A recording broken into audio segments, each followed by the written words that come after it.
ఓం శ్రీ మహాగణాధిపతయే నమః. జై శ్రీరామ్.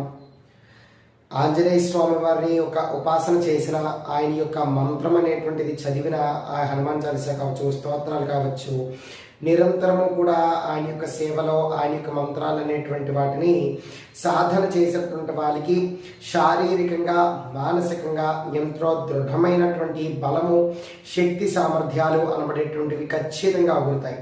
ఎందుకంటే అవి ఆయనకు ఉన్నటువంటి మహోన్నతమైన గొప్ప గుణాలు కాబట్టి భక్తుడికి కూడా ఆయన యొక్క అనుగ్రహం ద్వారా ఖచ్చితంగా లభిస్తాయి.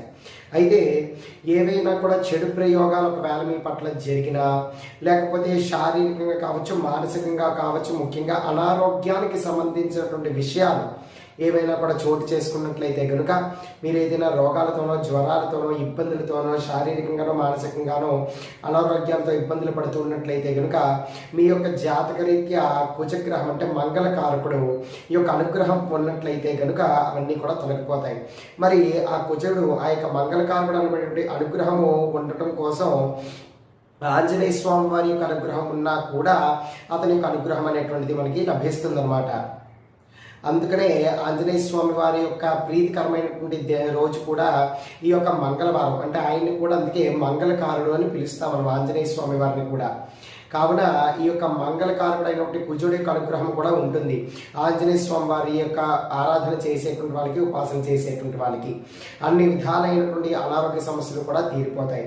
కావున ఇప్పుడు మీరు ఏం చేస్తారంటే, ఏదైనా కూడా ఒక మంగళవారం నాడు చక్కగా శుచిగా తలస్నానం చేసి ఒక ఎర్రటి వస్త్రాలు కట్టుకుని ఏదైనా కూడా ఎర్రటి యొక్క ఆసనాన్ని ఏర్పరచుకోండి. లేకపోతే ఇతర ఏదైనా కూడా ఆసనం వేసుకుని దాని మీద ఎర్రటి వస్త్రం వేసుకుని దానిపైన కూర్చోవచ్చు.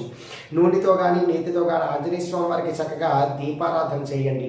దీపారాధన చేసి ఇప్పుడు ఒక మంత్రం చెప్తున్నాను. ఓం మం మంగళాయ నమః. ఈ యొక్క మంత్రాన్ని మీ యొక్క శక్తి అనుసారం కనీసం ఒక 500 సార్లు జపం చేయండి. జపం చేయటం కోసం ఏదైనా కూడా ఒక ఎర్రటి పూసమాలని వాడండి. ఎర్రటి పూసలు గల మాల. ఒకవేళ లేకపోతే రుద్రాక్షమాల వాడచ్చు. అది కూడా కష్టమైతే వేళ్ళ మీద మీరు లెక్క చేసుకోవచ్చు. ఈ విధంగా 500 సార్లు చేయండి. అయితే ఆ రోజు మీరు ఉపవాసం ఉండవలసి వస్తుంది. అంటే ఉదయం పూటంతా కూడా ఏదైనా పాలు కానీ లేకపోతే పళ్ళు ఏవైనా కూడా తినుకుంటూ ఉండి సాయంత్రం సూర్యాస్తం అయిన తర్వాత ఆంజనేయ స్వామి వారికి సంబంధించినటువంటి ఏదో ఒక శ్లోకమో, స్తోత్రమో ఏదైనా కూడా చెప్పుకుని పలహారం భుజిస్తారనమాట. ఈ విధంగా చేసినట్లయితే మీకు ఉన్నటువంటి అనారోగ్య సమస్యలన్నీ కూడా తొలగిపోతాయి. ఒకవేళ మీకు ఉన్నటువంటి ఆ యొక్క అనారోగ్య సమస్య కనుక చాలా తీవ్రమైనటువంటిది అయితే, చాలా భయంకరమైనటువంటిది అయితే, దీర్ఘకాలికమైన వ్యాధి అయితే కనుక అది కూడా నివారణ అవుతుంది. ఎప్పుడు ఇదే ప్రక్రియని అలానే 9 మంగళవారాల పాటు చేస్తానో, లేకపోతే 11 మంగళవారాల పాటు చేస్తానో సోమవారికి సంకల్పించుకుని ఆ విధంగా ఒక 9 నుంచి 11 మంగళవారాలు ప్రతి మంగళవారం కూడా ఈ విధంగా చేయండి. ఖచ్చితంగా దీనివల్ల మార్పు ఉంటుంది. ఒకవేళ ఎవరి పట్ల ఏదైనా కూడా ప్రయోగాలు జరిగినా కూడా చేతబడులు కానీ లేకపోతే గాలి దుష్టశక్తుల నుంచి పీడింపబడుతూ ఉన్నప్పటికీ కూడా ఈ యొక్క మంత్ర జపం వలన అవన్నీ కూడా తొలగిపోతాయి. అంత శక్తివంతమైనటువంటి సాధన. అయితే ఈ యొక్క మంత్ర జపం అనేటువంటిది మంగళకారుడైనటువంటి కుజుడికి సంబంధించినప్పటికీ కూడా ఆంజనేయ స్వామి వారి యొక్క పటాన్ని చూస్తూనో లేకపోతే ఆంజనేయ స్వామి వారిని తలుచుకుంటూనో ఈ యొక్క మంత్ర జపం అనేటువంటిది చేయాలి.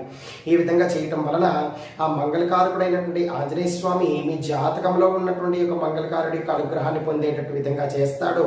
తద్వారా శారీరక, మానసిక అన్ని వ్యాధులు, రోగాలు కూడా నయమైపోతాయి. స్వామివారి యొక్క అనుగ్రహం వలన అన్ని విధాలైన సమస్యలు కూడా తొలగిపోయి దుష్టశక్తి యొక్క ప్రభావాలు కానీ, పీడలు కానీ అవన్నీ కూడా నివారణ అనేటువంటిది అవుతుందన్నమాట. కావున ఈ యొక్క మంగళకారుడికి సంబంధించిన కుజగ్రహం అనుగ్రహం పొందడం కొరకు ఈ యొక్క ప్రక్రియను చేయండి. దీనివల్ల వచ్చేటువంటి ఫలితాలు ఏ విధంగా ఉంటాయో కూడా నేను మీకు తెలియజేసి ఉన్నాను. ఆంజనేయ స్వామి వారి యొక్క అనుగ్రహం వలన అతనికి ప్రీతికరమైనటువంటి యొక్క మంగళకారుడైనటువంటి యొక్క మంత్రం కానీ, ఆ యొక్క రోజును కానీ ఈ విధంగా చేసుకున్నట్లయితే అద్భుతమైన ఫలితమైనటువంటిది తప్పకుండా ఉంటుంది. జై శ్రీరామ్.